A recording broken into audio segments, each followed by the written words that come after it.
Capítulo 6. Análise das forças da personalidade e o conhecimento do futuro. O fim das guerras. Ao tratar no capítulo precedente das posições justas ou erradas que o indivíduo pode assumir, falamos de bem ou mal em termos gerais, como valor positivo ou negativo, sem especificar o conteúdo deles. Nossa finalidade é compreender o fenômeno e não fazer preceituário. Esse trabalho, o leitor, se lhe agradar, poderá fazê-lo, tendo em conta a natureza do erro tomado para exame. Queremos então mostrar como proceder para, a partir do geral, inferir o particular, quando se quiser focalizar um caso específico. Entramos assim no terreno das aplicações dos princípios expostos aqui. Para fazer isso, é necessário definir a natureza e a quantidade dos valores dos quais é constituído o fenômeno a ser estudado.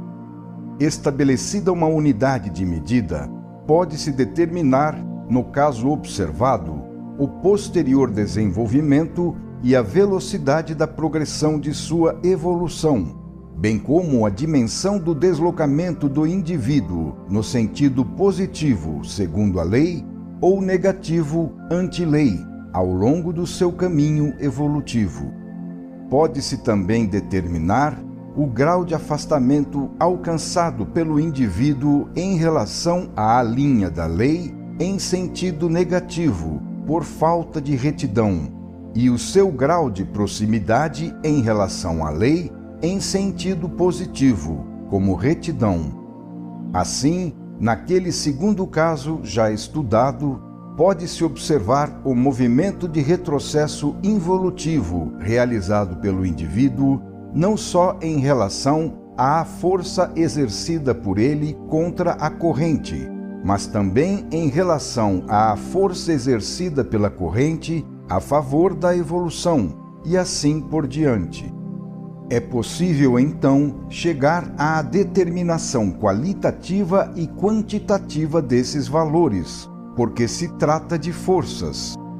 Elas são postas em movimento numa dada direção, sendo lançadas ao longo de uma trajetória que, pelo fato de estar sujeita a uma lei de desenvolvimento, como acontece com todos os fenômenos, pode ser determinada e traçada.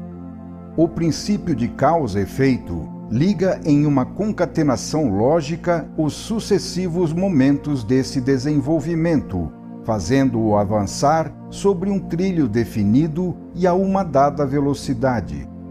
Isso permite estabelecer com antecedência onde, quando e de que forma o fenômeno vai terminar. Estas são apenas indicações gerais sobre a questão. Aqui só podemos expor o problema sumariamente, oferecendo ao leitor a chave para que ele possa se aprofundar e analisar por si mesmo, resolvendo os casos que surgirem. Quem desejar conhecer como se chega a essas conclusões, pode encontrar orientações no volume Princípios de uma Nova Ética. Tudo isso que expusemos é possível. Presume-se, porém, uma definição da natureza e da quantidade de movimento das forças que constituem o caso em exame. Elas são do tipo mental. É necessário ter compreendido que o nosso universo é constituído não somente de matéria e energia, mas também de psiquismo. Trata-se de uma onipresente substância psíquica com caracteres de inteligência, ligada à direção dos movimentos que estabelecem o funcionamento orgânico executado pela matéria e pela energia.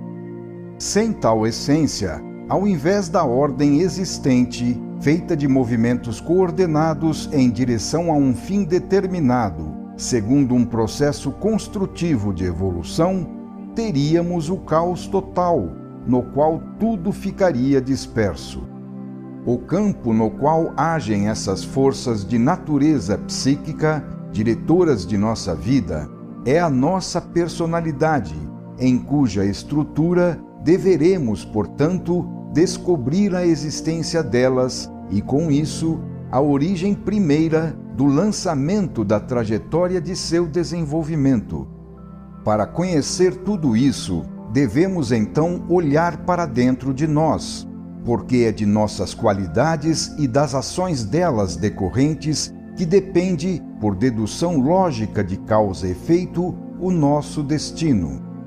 Eis então que, para conduzir este exame, é necessário conhecer-se a si mesmo, porque aí se encontra a origem do primeiro impulso, que estabelece o ponto de partida para todo o movimento. São as qualidades de que somos feitos que estabelecem a posição inicial do lançamento, da qual depende a forma da trajetória, a sua direção, o seu desenvolvimento e, por fim, o seu ponto de chegada. É necessário, então, um exame de consciência profundo, severo e sincero, realizando-se um trabalho de introspecção e autopsicanálise que ponha às claras as características das forças positivas, segundo a lei, ou negativas, anti-lei, que constituem a nossa personalidade. Voltaremos a este conceito no fim do volume. O resultado da análise do caso, como conhecimento do seu desenvolvimento e previsão de sua conclusão, depende da exatidão de tal exame de consciência.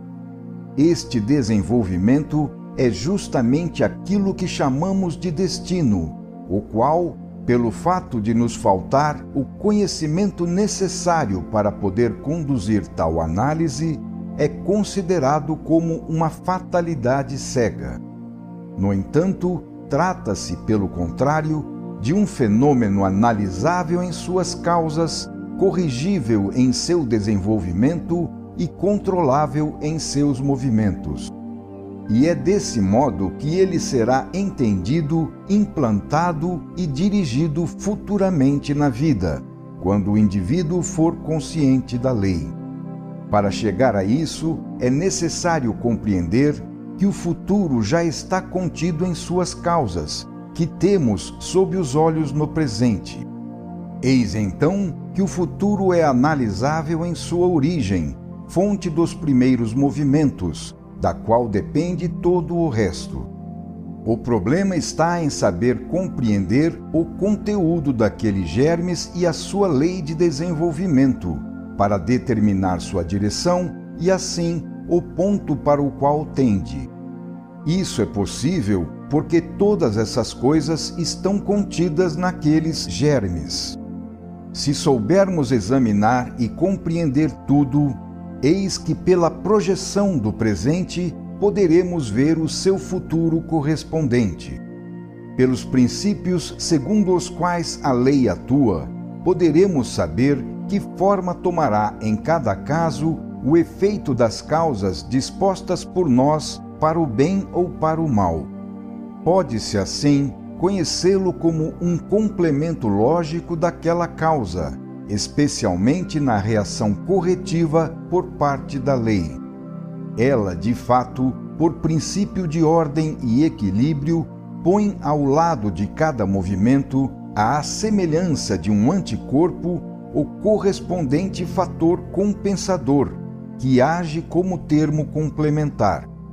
Desse modo, pode-se conhecer o valor desta incógnita, pois sabe-se que para usufruir uma vantagem é necessário ter-se fatigado para merecê-la, razão pela qual aquele que para usufruir faz o mal termina por ter de pagar sofrendo.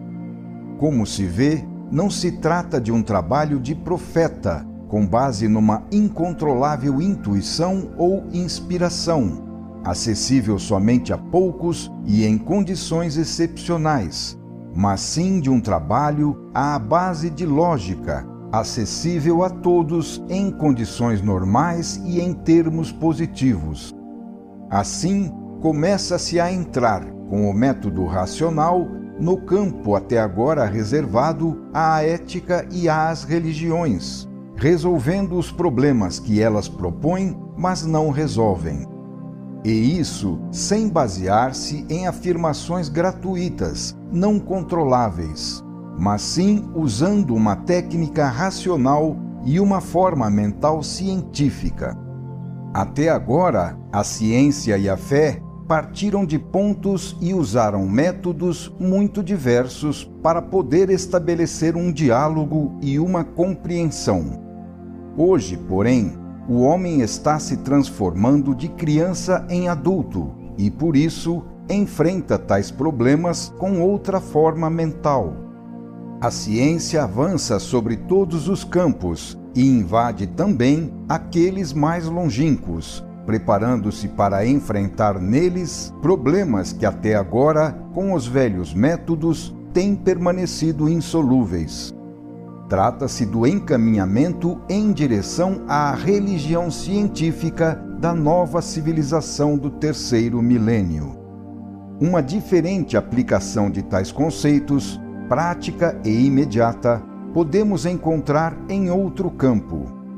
Podendo-se prever em suas primeiras causas quais serão os acontecimentos de nossa vida, será possível preparar uma defesa contra aqueles dolorosos. E isso poderá acontecer através do uso de uma técnica diferente daquela comumente adotada, intervindo de forma preventiva e agindo sobre as causas, de modo a suprimir ou corrigir os seus efeitos.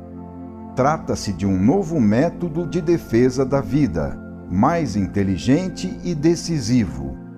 A vida, então, irá se tornar completamente planificada, e o homem será o senhor do seu próprio destino, em vez de suportá-lo como um escravo sem entendê-lo.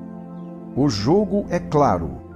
Quando sabemos que as causas de nossas dores são os nossos defeitos, podemos eliminar as dores, eliminando os defeitos. Isso porque está na lógica da lei que onde não temos defeitos, ela não tem razão para impor lições corretivas. Será possível assim, fazendo um exame de consciência, até mesmo prever quais provas nos esperam, porque elas são uma consequência lógica de nosso passado.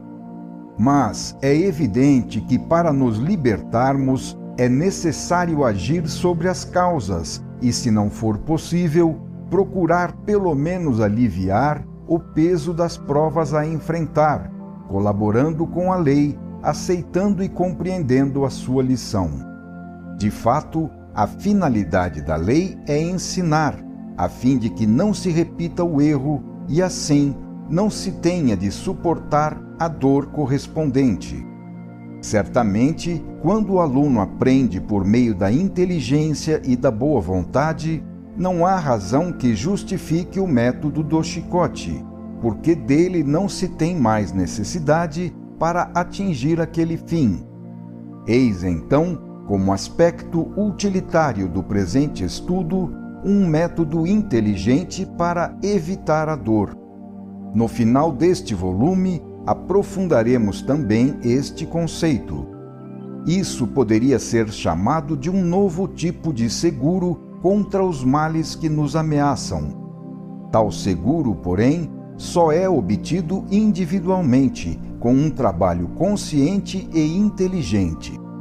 Estes conceitos são suscetíveis de vários desenvolvimentos, razão pela qual tudo que aqui é agora um ponto de chegada poderá ser para outros um ponto de partida. Mas também no plano coletivo, a ascensão do homem para um mais alto nível de inteligência e consciência levará a grandes mudanças.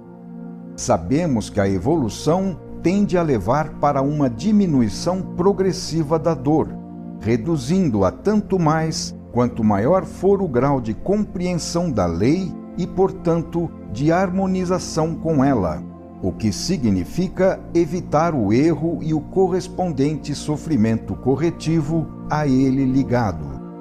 O objetivo de tais esforços é sempre evitar a dor. E um dos efeitos do desenvolvimento da inteligência humana será a eliminação das guerras.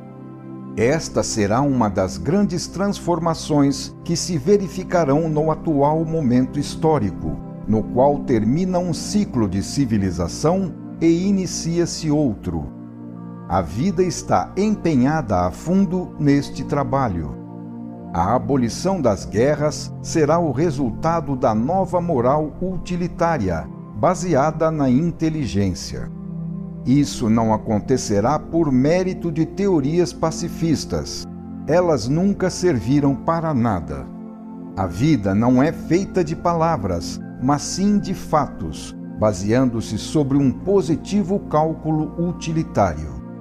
A moral que eliminará as guerras não será filosófica ou religiosa, mas sim racional e positiva, conforme a nova forma mental que o homem está assumindo hoje ao atingir um novo nível de evolução. Este é um dos muitos resultados da atual crise de crescimento. Então, como se comporta a lei neste momento em relação ao homem, que ela deixa livre para construir seu destino conforme ele quiser? A lei exige que seja atingida a sua finalidade, que é fazer a vida entrar em sua nova fase de desenvolvimento, na qual o método da violência bélica estará superado. O homem é livre, mas não importa o que ele faça, a lei está decidida a realizar sua vontade sobre a dele. O resultado do sistema é sempre o mesmo. Ou o homem, porque a compreendeu, obedece à lei, colaborando com ela no cumprimento de sua vontade, ou o homem desobedece à lei, sendo forçado assim a cumprir a vontade dela. No primeiro caso, a abolição das guerras é conseguida pacificamente, sem dores, só por meio da inteligência. No segundo caso, o mesmo resultado é atingido à força, por meio de uma ação constritiva realizada através de uma prova dolorosa. Este é o meio que a lei usa com quem não compreende outra linguagem. Trata-se de um método seguro, uma vez que, independentemente do caso, a lei acaba sendo obedecida, seja porque foi compreendida, seja porque foram sofridas as consequências de não compreendê-la. Vejamos o primeiro caso. A lei oferece motivos utilitários positivos a quem é capaz de avaliá-los para que sejam aceitos. Os armamentos atômicos custam muito, porque envelhecem rapidamente e são continuamente renovados pelo incessante progresso científico. A primeira vantagem, portanto, em prol da paz, é a supressão do custo de produção. Há depois o fato de que é difícil obter uma superioridade atômica absoluta e definitiva, que assegure a defesa, porque sempre se pode ser superado por outro país. A preparação com meios atômicos não admite mais possibilidades de vitória, porque o atacante seria aniquilado juntamente com o atacado, de modo que uma guerra produziria somente destruição para todos. E isso se torna sempre mais verdadeiro porque os meios atômicos fazem-se mais mortíferos a cada ano. Vejamos o segundo caso. Se o homem quiser se colocar em uma linha anti-lei, insistindo em usar a sua inteligência no sentido de determinar uma guerra atômica, ela será igualmente a última, porque constituirá tal prova e lição que todos perderão a vontade de repetir a experiência.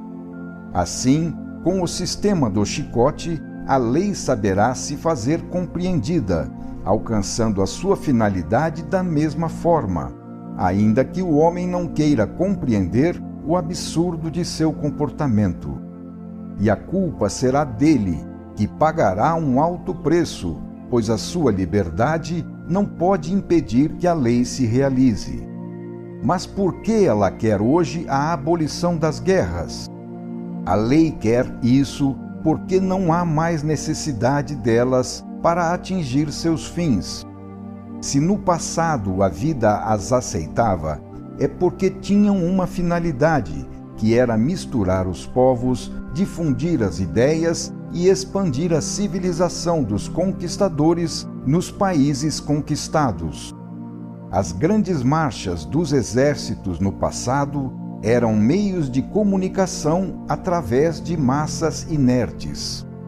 O invasor vencedor era um fecundador não só de mulheres, mas também de cérebros, instituições e costumes. Hoje, a vida não tem mais necessidade das guerras com essa função, porque a ciência abriu grandes vias, antes desconhecidas. Os meios de comunicação fizeram-se hoje tão rápidos e fáceis que se atingiu automaticamente um estado de fusão permanente, sem necessidade de invasões com exércitos vencedores. Tudo isso amalgama, unifica e suprime as diferenças de língua, ideias e raça, em razão do que desmoronam as barreiras étnicas, econômicas, políticas e religiosas, levando em direção ao futuro estado orgânico, ao qual, por lei de evolução, tende a humanidade. É com esta finalidade que a vida abandona o sistema de guerras. A lei quer a unificação, e hoje surgiu um fato decisivo neste sentido. A evolução levou a humanidade a alcançar os umbrais de uma nova fase de desenvolvimento, forçando-a agora a entrar nela. Como aconteceu isso? O progresso da ciência levou à descoberta de armas bélicas de tal potência que não podem ser usadas sem provocar uma catástrofe universal. O fato é que elas são mortíferas demais para poder ser usadas com a velha finalidade de vencer um inimigo. Hoje, as duas maiores nações que disputam a supremacia mundial atingiram uma tão grande potência atômica que cada uma delas pode destruir a outra e cada uma sozinha pode destruir o mundo. Chegamos ao ponto de ruptura com a velha lei da luta, que deve ser abolida porque, em vez de atingir o fim evolutivo de seleção do mais forte, leva, pelo contrário, a uma destruição universal, fato contra o qual a vida se rebela.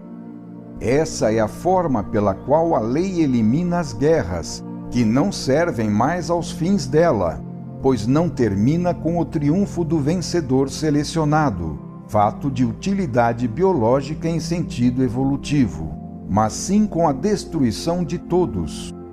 A revolução é profunda porque leva a um estado de unificação mundial, abolindo o velho método de vida egocêntrica e separatista para adotar o método coletivista e colaboracionista. Isto significa passar do estado caótico ao orgânico. Trata-se de um grande salto avante em direção ao regime de ordem, para o qual tende a evolução.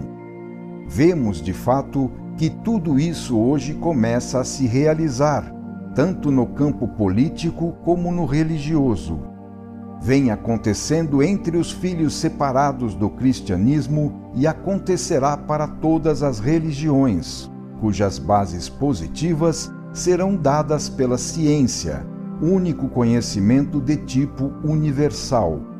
No campo político, a mesma tendência à unificação levou à ideia nova dos Estados Unidos da Europa, reduzindo as 3 ou 4 potências mundiais a um número sempre menor, até que se atinja uma sociedade mundial de nações, com um governo único que assumirá funções de polícia e impedirá as guerras, resolvendo os casos de países menores. Estes são os novos conceitos que a lei colocará em prática. Os destruidores do velho já estão trabalhando. Mas não se trata de destruição, e sim de renovação. A lei nos mostra o gesto de Deus, continuamente criador, impulsionando o homem novo em direção a uma posição biológica mais adiantada, envolvendo todas as suas manifestações. Na superfície pode-se ver a tempestade gerada pelo vórtice do grande deslocamento. Mas nas profundezas está a ordem da lei de Deus, que guia o desenvolvimento do fenômeno e garante o seu bom êxito. O tempo bate fatalmente o ritmo do transformismo evolutivo, que a cada momento, sem jamais cessar, demole o negativo para reconstruí-lo positivamente. Vemos a trajetória do fenômeno lançada do mal para o bem, cujo completo e definitivo triunfo deverá ser, assim, fatalmente alcançado no retorno final do ser a Deus. Final do capítulo 6.